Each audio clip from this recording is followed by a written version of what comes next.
Tedros Adhanom Ghebreyesus. He's the Director General of the World Health Organization. Dr. Ghebreyesus has the most important job in the world right now. His agency is in charge of the global response to the coronavirus pandemic.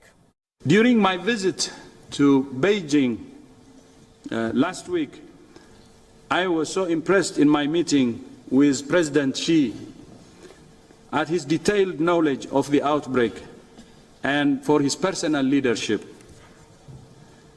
but also at his commitment from the words he told me I will share with you.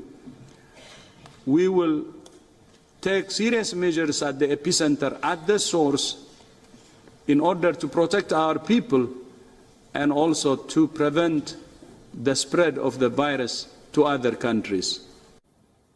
Let's have a quick look at just some of the absolute massive missteps from the World Health Organization. In December, as China arrested whistleblower doctors and ordered labs to destroy evidence, the WHO did nothing.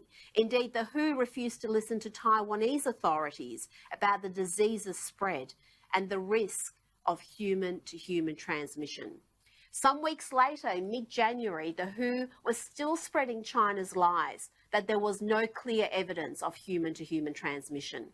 A week later, Beijing banned travel from the coronavirus epicenter to the rest of China, but allowed travel from that region to the rest of the world. Again, the WHO did nothing as China allowed the virus to spread far and wide.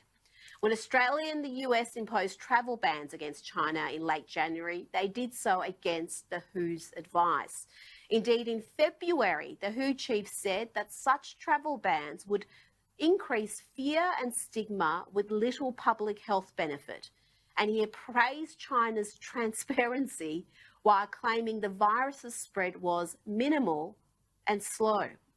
Lying is continuing as we speak. Yesterday at the president's task force press conference, they showed a graphic of the mortality rate, Steve. I mean, it's laughable to think that China is all the way at the bottom of this chart when you've got so many cases across the world and deaths. Look at where China is. I mean, are we supposed to believe that there are fewer deaths in China than anywhere in the world? Why is Tedros Adhanom Ghebreyesus towing China's line? We dug into his past to look for the answers, and we stumbled on a very interesting story. Listen to this. Dr. Ghebreyesus, the man on your screen, comes from Ethiopia. His election as the WHO chief was unprecedented for two reasons. A, he was the first African to be appointed Director General, and B, he was the first non-doctor candidate to get this post. He's called Dr. Ghebreyesus, but he does not have a degree in medicine. He has a PhD in community health. So how did he become the WHO Director General? His appointment, in fact, any DG's appointment, is made through an election. And Dr. Ghebreyesus ran a successful campaign to get this job. He had powerful backers, no prizes for guessing who. The Chinese were backing him from the very beginning, and this is a matter of record. Dr. Ghebreyesus' campaign had China's support. Beijing voted in his favor. They even helped him whip the votes. And this is just one part of his link. The second part relates to his previous job. Dr. Ghebreyesus was the health minister of Ethiopia. His record was controversial. Many cited it as a reason why he should not be the chief of the WHO, but China prevailed. So what did he do wrong? Covered an epidemic. Would you believe it? Under him, the Ethiopian Health Ministry was accused of hiding suspected cases of cholera. He's done this in the past. The third part of our story features the First Lady of China. Her name is Peng Liyuan. She is President Xi Jinping's wife and a WHO Goodwill Ambassador. It's a post that she's held for many years. She was appointed under the previous Director General, but she has been working with the current one. We cannot prove how this influences his decision, but we can prove the proximity. Dr. Ghebreyesus has also served as the Foreign Minister of Ethiopia. For more than a decade now, Ethiopia's economy has been largely dependent on China. Between the years 2006 and 2015, China and Chinese entities have loaned more than $13 billion to Ethiopia.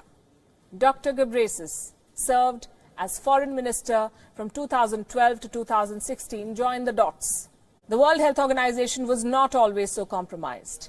When the SARS outbreak happened in 2003, the woman who led the WHO was Dr. Gro Harlem Brundtland. She took a historic decision then. She issued the WHO's first travel advisory in 55 years. It recommended against travel to and from southern China. She called Beijing out. She slammed China for covering up the outbreak, for muzzling whistleblowers, for censoring the media. 13 years on, China is following the same playbook, but this time after installing an ally at the head of the world body.